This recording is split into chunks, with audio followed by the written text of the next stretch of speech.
Hi everyone, I'm Dr. Emma from Simple Physical Literacy.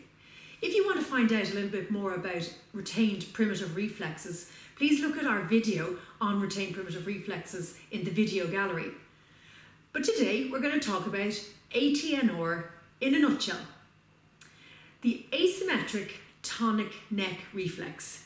The clue is always in the name. Asymmetric one side, tonic tone, neck reflex. So when a baby is being born, it helps the baby twist down the canal because each time the reflex is activated, one side twists depending on which way the baby turns their head.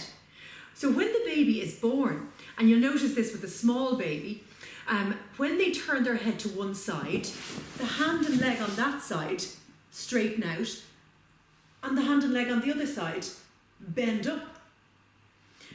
So if this reflex is retained, you'll often find that when a child is in a classroom and they're doing some work, what happens is when they look, when they want to turn their head to look at the board, the hand and leg on that side shoot out. So these children often dig their pencils really hard into the page to stop that hand shooting out, or they'll wrap legs around, or they'll do anything to keep the legs and the arms from shooting out like that. We were talking about it in respect of a baby. When a baby is lying on their tummy, they will also do the same as when they're lying on their back. Wherever the head is looking, the hand and leg on that side will be straight and the hand and leg on the other side will be bent. But the reflex is so that the baby turns their head from side to side when they're on their tummy to help them to breathe. So then as a result, the baby is learning how to develop their binocular vision because the hand-to-face distance is the hand-to-face distance that you would have when you're reading or writing, which is really quite incredible. Mother Nature is so clever to set it up that that hand-to-face distance from when a baby is 2 days, 3 days, is the right reading and writing distance. The ATNR reflex is to develop what we call cross-pattern movement, which is crossing the midline. We often hear about crossing the midline activities. And crossing the midline is crossing the midline with your eyes, so those very fine muscles that are there, with the ears, crossing the midline so that you can hear with 2 ears, and crossing the midline with large limbs, so going from side to side, but also with fine motor skills. So when you're writing, you need to cross the midline with the pencil. So children who have a retained ATNR, that means it doesn't go away or doesn't get integrated by the time they're 4 to 6 months. What happens to them? Using the right and left side together in harmony is quite difficult. So we know when children are small in Montessori, they carry a tray. So that's using the right and left side in harmony, or they button. These are all practical life skills that are very good for developing this crossing the midline, even though it's only a very small amount of the midline, but the tray as well is using the right and left in harmony. It assists the motor skills developing. So we talked before about it, how it affects the motor skills of the arms. So the gross muscles of the neck, arms and shoulders. So if it isn't integrated, then there can be a problem with these muscles and they don't develop properly.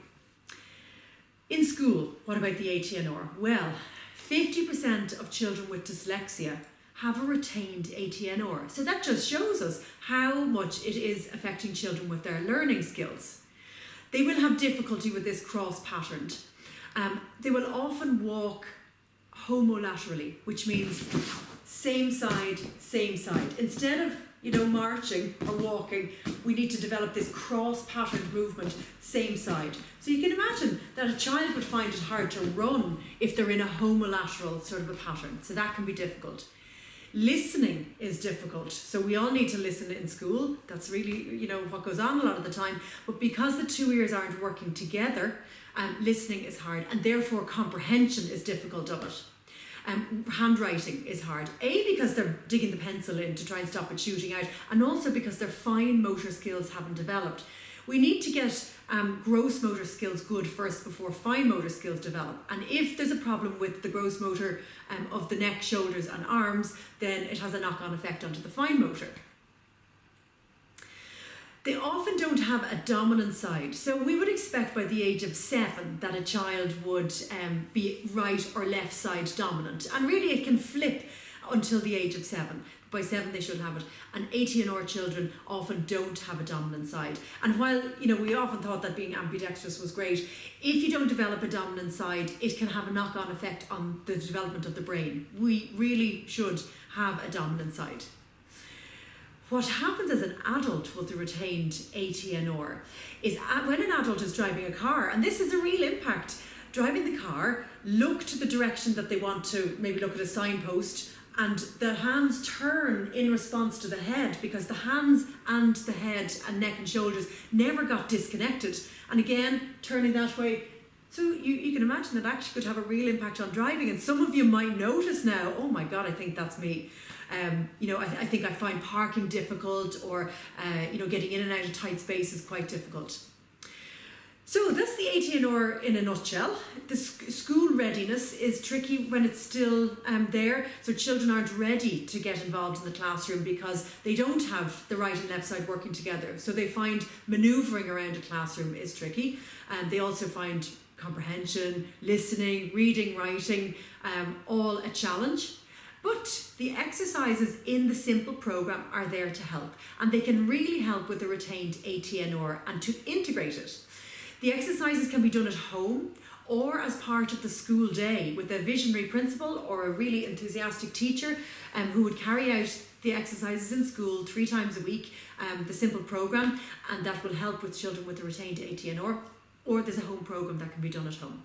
Have a look on www.simplephysicalliteracy.com, and you'll see some more information about the ATNR, some more information about school readiness and whether the child is ready for school or not, and if you need to work on the ATNR with your child. Thanks a million for listening. Please subscribe by clicking on the button below, or go to our website www.simplephysicalliteracy.com to look at the video gallery, and you'll see lots more information all about retained primitive reflexes. Thank you.